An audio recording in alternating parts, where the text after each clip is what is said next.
Hello, everyone. Good afternoon. I hope you'll take a second from digging into your bento box. I just want to say thank you and welcome back. It's so great to see some good and returning friends out in the audience. Hey, Caroline, so good to see you. I'm Carolyn Cawley, and I'm president of the U.S. Chamber of Commerce Foundation. Thank you. I had a chance to stick my head into the breakout sessions, and they just seemed really, really interesting. I'm eager to hear your takeaways from them. We're so glad to have you here today, taking a seat at these tables in this room and talking about this important celebration of International Women's Day. And I wanted to tell you just a bit about the Chamber Foundation. We've refreshed our strategy and our brand and mission and purpose, like so many organizations coming out of the pandemic. But really, we know that we're here and we come to work every day knowing that our mission and our purpose is to harness the power of business to create solutions for America and for the world. And really, as we like to say, we're in the business of communities. And that's a really big word. People always ask, what do you mean by communities? And I say that it can mean so many things. It can mean a community by geography, or it can mean a community of people, or a community of shared interests.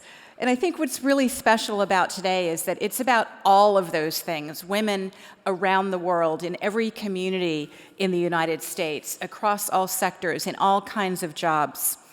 And we know that every single one of those communities is better when women are stronger and they're extended every opportunity for education and learning and the opportunity to seek financial freedom. And for a lot of women and girls around the world, the opportunity to even dream about those things. And I know how lucky we are here in this country. And for a lot of women, it means full and equal participation in the workforce. And that's something that we spend a lot of time talking about and working on at the U.S. Chamber of Commerce and the U.S. Chamber of Commerce Foundation. Because it's no secret, we see it every single day in the news, we're facing a massive labor shortage in this country. We have 3 million fewer people working today than we did 3 years ago. And the women's participation in the workforce hasn't been this low since the 70s. 1 million women are missing from our labor force today compared to before the pandemic.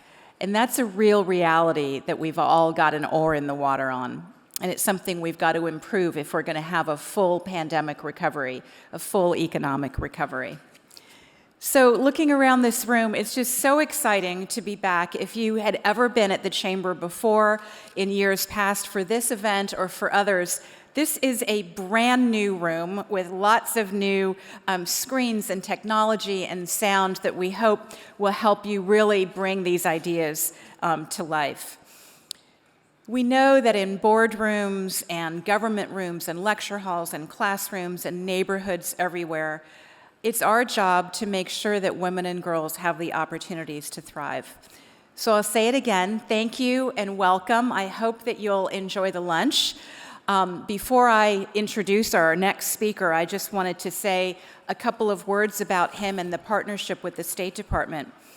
Assistant Secretary Ramin Toloui leads the Bureau of Economic and Business Affairs at the State Department. And what that means is that it's his mission and his team's mission to look after creating jobs at home and to boost economic opportunities overseas, and in all of that, to make America more secure. So he'll be here in just a moment to share how U.S. policy and the Bureau's programs are doing just that, with a special focus on economic development and economic empowerment for women and girls everywhere. So, Mr. Assistant Secretary, if you'll come on out, I'd like to just thank you on behalf of the entire foundation for the State Department's partnership. I know that our teams have been working closely together, most recently on relief for Turkey, and that, of course, continues to go on. Secretary Blinken is engaging with several members of our team and companies that the Chamber works with this afternoon. So it's been a great partnership between our organization and yours. So thank you, and welcome on stage. He'll be here in just a second.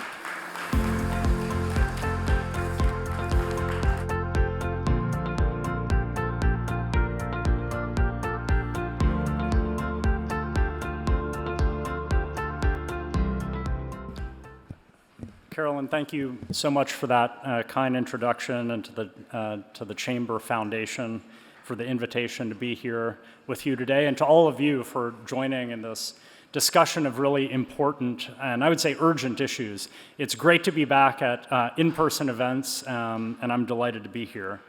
I'd like to talk today about economic security.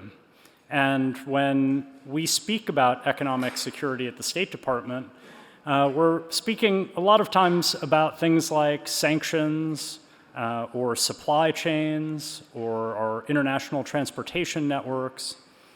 But I'm here today to talk about an even more fundamental form of economic security. One of the first things that Secretary Blinken did this year was host the launch of the first ever U.S. strategy on global women's economic security. This strategy mobilizes 14 federal departments and agencies to advance a vision in which women and girls around the world, in all their diversity, can fully, meaningfully, and equally contribute to and benefit from economic growth and global prosperity. So what kind of economic security are we talking about? Our strategy focuses on economic security that provides the ability to consistently meet essential needs for oneself and one's family through quality jobs and dignified, decent work. The reality is that globally, women are far less likely to enjoy this economic security than men, which further supports the need for such a global strategy. And as I mentioned, this need is urgent. The ILO estimates that COVID has forced 2 million women globally to drop out of the labor force to meet caregiver and other immediate family needs. What's more, UNESCO estimates that 11 million girls whose schooling was disrupted by the pandemic may never return to school. Women and girls also face disproportionate impacts of climate change, conflict, displacement, and migration, and more. The U.S. strategy on global women's economic security is designed to help address these challenges. In developing this strategy, the State Department consulted with more than 200 civil society, private sector, and government actors across 30 countries. There are 4 key pillars to the strategy. First, promote economic competitiveness and reduce wage gaps through well-paying, quality jobs. Number 2, advance the care infrastructure and value domestic work. Number 3, promote entrepreneurship and financial and digital inclusion, including through trade and investment. And number 4, dismantle systemic barriers to women's equitable participation in the economy. Advancing this strategy requires work from the top down and from the bottom up. At the State Department, top down includes diplomatic engagement in both bilateral and multilateral settings. And I was just in Delhi with Secretary Blinken at the meetings of the G20, and these issues featured in the discussions in the official meetings of the G20 and also on the sidelines. And of course, the way in which we engage our partners in other countries is informed by the dialogues that the US government has, engagement with civil society, with NGOs, and of course with the business sector, as well as other community-based and women-led groups. But this agenda also requires work from the bottom up. And it's so often that this bottom-up work entails partnerships between government and business, government and labor, and government and NGOs, other community organizations. And so because partnerships are so important to this bottom-up work, and because the energy and creativity comes from so many unexpected places, I wanted to spend a few minutes today giving some examples of the work that the State Department has been engaged in.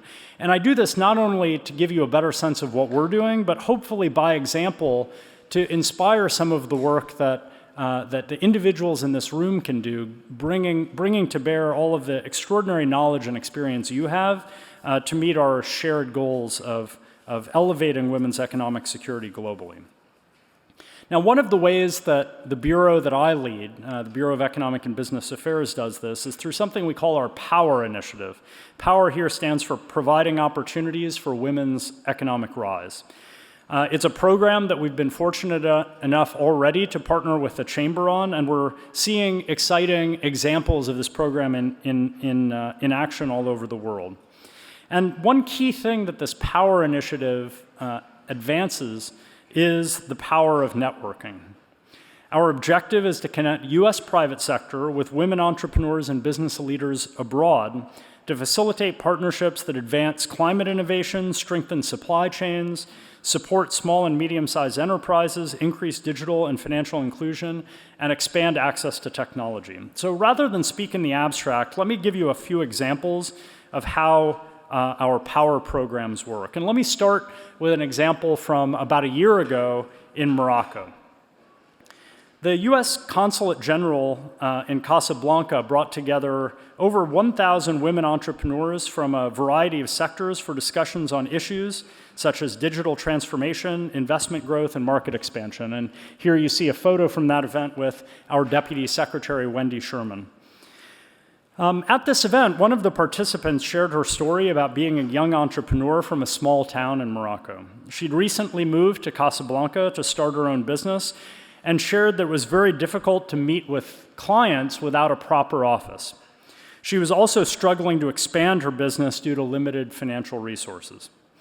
As she finished sharing her story, a woman grabbed her by the arm and said, "Come with me. Today we're going to get you an office." And with that, a more seasoned businesswoman started to introduce her to others, and within a number of minutes, another woman had offered her a space for her business. With that, and I'm told a few hugs and tears by the young entrepreneur, the deal was struck, and one woman moved one step closer to her dream.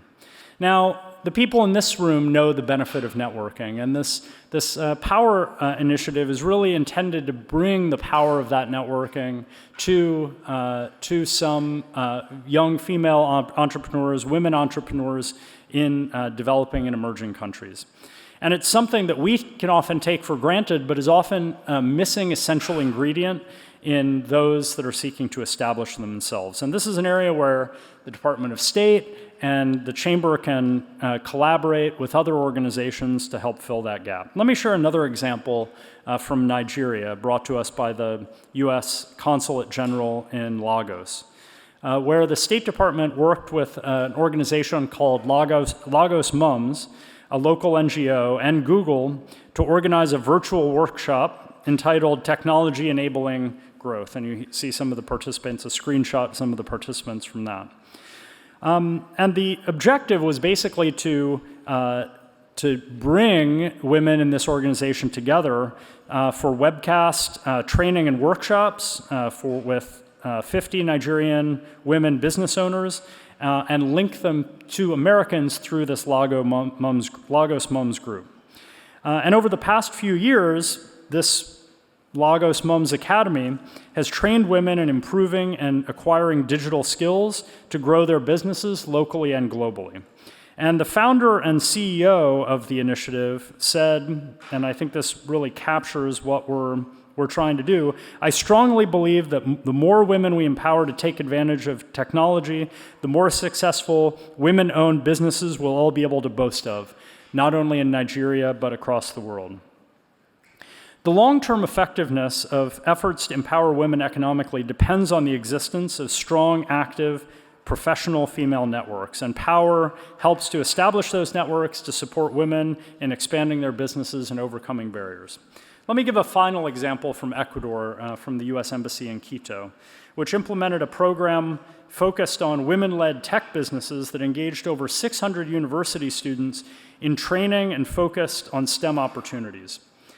The 7-week hybrid seminar taught students soft skills to market their research, pairing participants with graduate mentors from the Academy of Women Entrepreneurs who run STEM-related businesses to help students innovate and develop their own businesses. And one of the alumna of the Academy of Women Entrepreneurs has an e-commerce business that promotes Andean heritage and bridges the gap between English-speaking American consumers and Spanish-speaking artists. And she said, "Networking gives you a golden pass to boost not only your business, but your own professional growth. It gives you a sense of name name recognition and legitimacy. To date, the Power Initiative has reached over 42,000 women in 30 countries, fostering over 175 public-private partnerships, and matching every single dollar of US government funding with private sector contributions. And this year, the Power Initiative is supporting 20 new projects around the globe. The Power Initiative is not the only thing that the State Department is doing to elevate women entrepreneurs from the bottom up. I had the pleasure last November of going to Bangkok for APEC, the Asia Pacific Economic Cooperation Group. And during that event, I had the pleasure of speaking at the US State Department's Global Innovation Through Science and Technology, or GIST, Catalyst Pitch Competition. And you see a photo here of the finalists in that pitch competition.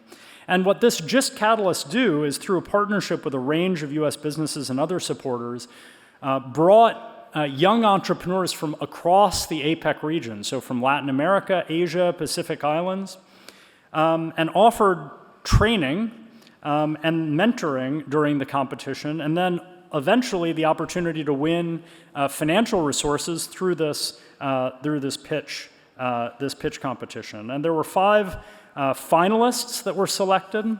And the winner, Cho Peng Liao, and I had the pleasure again of getting to hear her pitch along with the rest of her competitors, was science-based revolutionizing sustainable agriculture by innovating using particular membranes to capture carbon and absorb nutrients from wastewater, which has the benefit of fertilizing crops and also reducing the carbon in the atmosphere. Very similarly to this GIST Catalyst event at the recent US-Africa Leaders Summit in December, the State Department, again with our partners here at the Chamber Foundation, hosted the 2022 Africa Digital Innovation Pitch Competition. Now, we had some big names in attendance, including the actor and filmmaker Idris Elba. But if you ask the people who were there, they'll tell you the real stars were the 3 amazing African entrepreneurs who were selected as finalists. And this included Ore Alemede, who's the CEO and co-founder of Grow Agric, and she uses digital transformation to provide farmers access to finance, farm management tools, insurance training, and connections to help them reach markets. And by helping eliminate food waste, facilitate payments, and improve yields, this is not only helping young entrepreneurs, but helping and playing an important role in reducing food security, the food security crisis, global food insecurity crisis at the local level. Before closing, let me highlight one final way in which the State Department is seeking to elevate and shine a light on this issue of women's economic empowerment. So as many of you may know, every year we give something called the Secretary's Award for Corporate Excellence, or ACE Award. We just had the ceremony for 2022 at the State Department in December. And this award recognizes US businesses providing examples of good corporate leadership and reflecting American values around the world. And we have various categories: responsible corporate citizenship, sustainability, etc. This year, I'm pleased to announce here that one of the categories for the awards this year will be women's economic security. This category will honor a company's commitment to supporting women's economic security through its values, strategies, policies and procedures, and operational practices. And we'll be looking for companies with strategies that promote the economic competitiveness of women, advance care infrastructure, promote women's entrepreneurship, and dismantle systemic barriers that stand in the way of a level playing field. So I can't wait to see the nominees and welcome the winner of this category to the State Department later in the year. And I should say, we welcome public suggestions for nominees, and the best way of providing that is these are nominated by our local embassies and consulates. And so if there's work in a particular country that you think merits this recognition, please bring those examples to US embassies and consulates abroad. At the launch of our strategy on global women's economic security, Secretary Blinken said, "Our strategy has at its heart a simple vision: creating a world in which women and girls everywhere can contribute to and benefit from economic growth and prosperity." Let's work together to realize these goals and work toward a future where women have equal access to opportunity and full potential. The United States State Department wants to be a partner in this regard. There's lots of work that we're doing at the top-down level with other governments that is informed by the very valuable engagement we have with groups like the Chamber. But as I described today, there's also a tremendous amount of work that's happening bottom-up that we want to help catalyze, elevate, and celebrate. And so we look forward to working not only with the Chamber as an institution and the Chamber Foundation, but I hope personally with many of you in this room to recognize this vision. So thank you again for being here today, and thanks for the opportunity to join this meeting.